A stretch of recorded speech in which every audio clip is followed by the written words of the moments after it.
enquanto vou além orar.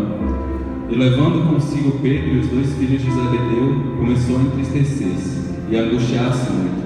Então lhes disse: a minha alma está cheia de tristeza até a morte. Ficai aqui e velai comigo.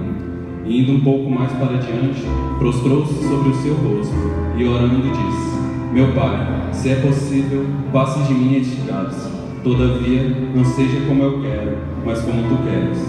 E voltando para os seus discípulos, achou-os adormecidos e disse a Pedro: então nem uma hora pudeste zelar comigo? Vigiai e orai, para que não entreis em tentação.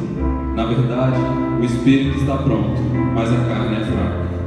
E indo a segunda vez, orou dizendo: Pai meu, se este cálice não posso passar de mim sem eu o beber, faça-se a tua vontade. E voltando-se, achou-os outra vez adormecidos, porque os seus olhos estavam pesados. E deixando-os de novo, foi orar pela terceira vez, dizendo as mesmas coisas.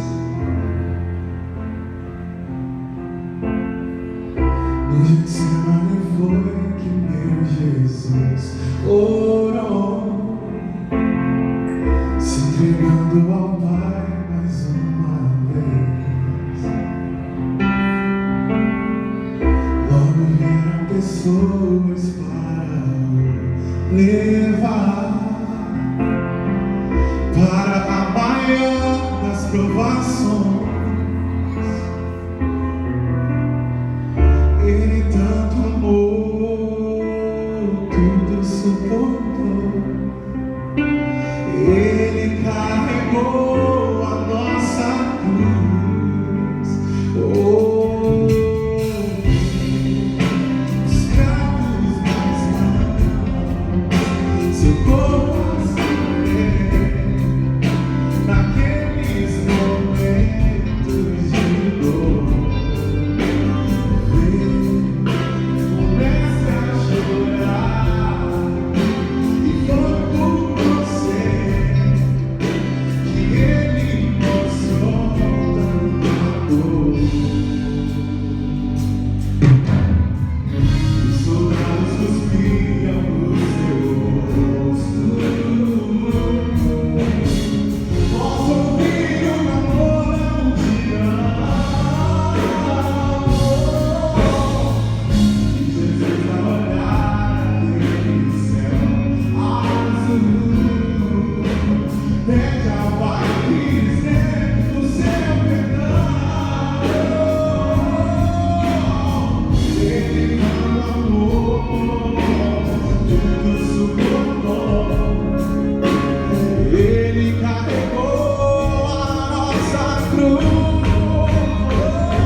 Depois, sabendo Jesus que já todas as coisas estavam